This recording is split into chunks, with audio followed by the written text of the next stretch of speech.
सुप्रभात मेरे प्रिय विद्यार्थियों। तो आज हम रक्त और हमारा शरीर पाठ का दूसरा भाग शुरू करने जा रहे हैं। तो चलिए पढ़ते हैं क्या है यहाँ पर लिखा हुआ। स्लाइड देख मानो आश्चर्य से उछल पड़ा था अनिल।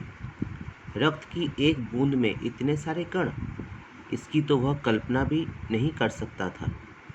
वह बोला, इन्हें देखकर तो ऐसा लग रहा है मानो बहुत सी छोटी छोटी बालूशाही रख दी गई हो।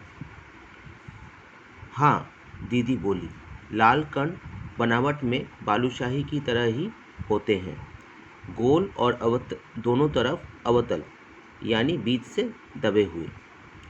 रक्त की एक बूंद में इनकी संख्या लाखों में होती है।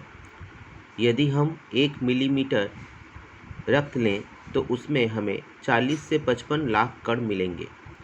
इनके कारण ही हमें रक्त लाल रंग का नज़र आता है।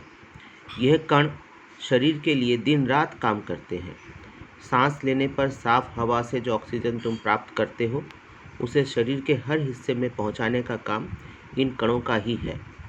इनका जीवन काल लगभग 4 महीने होता है।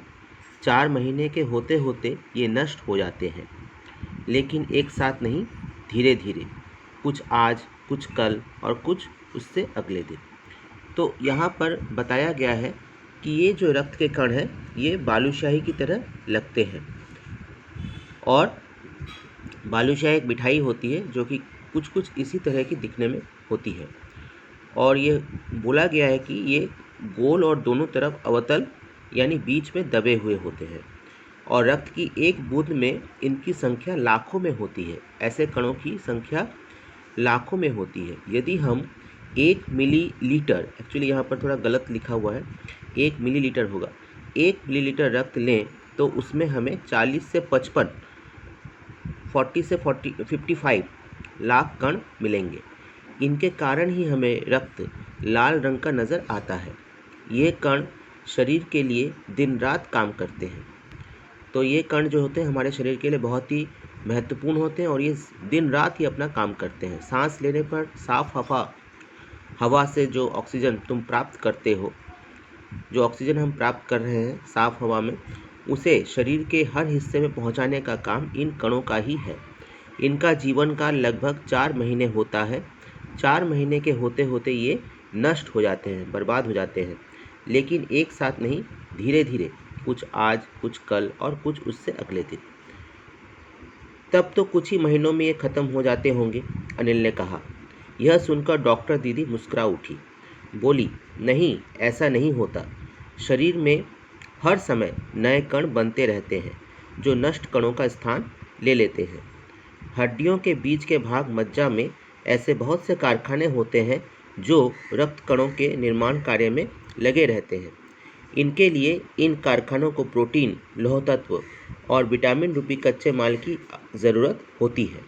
यह पौष्टिक आहार लेते हो, जो पौष्टिक आहार यहाँ पर दिखाया गया है। तो दीदी ने कहा, क्या ये तुम लेते हो? हरी सब्जी, फल, दूध, अंडा और गोश्त में ये तत्व उपयुक्त मात्रा में होते हैं। तो गोश्त मतलब मीट। तो अनिल ने पूछा, तब तो कुछ ही महीनों में ये ख़त्म हो जाते होंगे, ये कण। यह सुनकर डॉक्टर दीदी मुस्कुरा उठी, हंसी और बोली, नहीं, ऐसा नहीं होता। शरीर में हर समय ये कण बनते रहते हैं। तो हमारे शरीर में ये कण जो है वो बनते रहते हैं, जो नष्ट कणों का स्थान ले लेते हैं। जो कण नष्ट हो जाते हैं उनके स्थान पर ये कण, नए कण जो है वो आ जाते हैं। हड्डियों के बीच के भाग मज्जा में, हमारे शरीर में जो हड्डियां हैं उनके बीच के जो भाग है उसको मज्जा बोलते हैं। और वहीं पर ऐसे बहुत से कारखाने होते हैं जो रक्त कणों के निर्माण कार्य में लगे रहते हैं। इनके लिए इन कारखानों को प्रोटीन, लौह तत्व मतलब आयरन और विटामिन रूपी कच्चे माल की ज़रूरत होती है। यह पौष्टिक आहार लेते हो? तो दीदी ने अनिल से पूछा, क्या तुम ये सब लेते हो? दूध, अंडा, फल, सब्जी, मीट, गोश्त, जो भी है, हरी सब्जी, फल, तो इसको ये उपयुक्त मात्रा में लेना चाहिए। ठीक है, तो आज हम यहीं तक रखेंगे। इससे मैं अब कुछ प्रश्न तुम लोगों से पूछने जा रहा हूँ।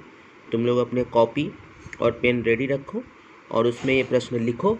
लिखने के बाद मुझे PDF बनाकर ग्रुप में भेज देना, ठीक है। हाँ, तो मेरा पहला प्रश्न है, अनिल क्या देखकर उछल पड़ा था? अनिल क्या देखकर उछल पड़ा था? दूसरा प्रश्न है, लाल कण दिखने में किसकी तरह होते हैं? लाल कण दिखने में किसकी तरह होते हैं? तीसरा प्रश्न है, रक्त की एक बूंद में लाल कणों की कितनी संख्या बताई गई है? रक्त की एक बूंद में लाल कणों की कितनी संख्या बताई गई है?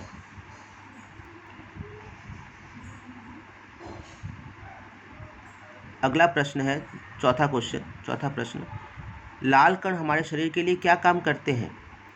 लाल कण हमारे शरीर के लिए क्या काम करते हैं? लाल कणों का जीवन काल, पांचवा प्रश्न है, लाल कणों का जीवन काल कितने महीने का होता है? लाल कणों का जीवन काल कितने महीनों का होता है?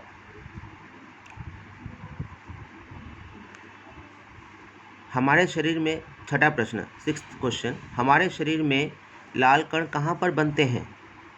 हमारे शरीर में लाल कण कहाँ पर बनते हैं? सातवां प्रश्न, लाल कणों को बनने के लिए किन चीज़ों की ज़रूरत होती है?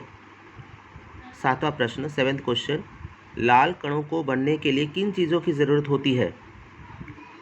आठवां प्रश्न, एट्थ क्वेश्चन, लाल कण बनाने के लिए हमें किन चीज़ों को खाना चाहिए? लाल कण बनने के लिए, इसको इस तरह से लिखें, लाल कण बनने के लिए हमें किस प्रकार की चीज़ों को खाना चाहिए?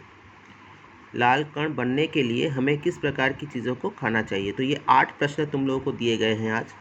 ये 8 प्रश्नों के उत्तर तुम लोग अपनी कॉपियों में लिखोगे, हिंदी की कॉपी में, लिटरेचर कॉपी में लिखोगे और उसका उत्तर भी लिखोगे यहाँ से ढूंढकर, और वो मुझे तुम लोग PDF बनाकर ग्रुप में भेजोगे, ठीक है। तो आज के लिए इतना ही, तब तक के लिए सबको शुभ हो, सबका भला हो, सबका अच्छा हो, सब स्वस्थ रहें, यही मैं भगवान से कामना करता हूँ। तो धन्यवाद सभी को।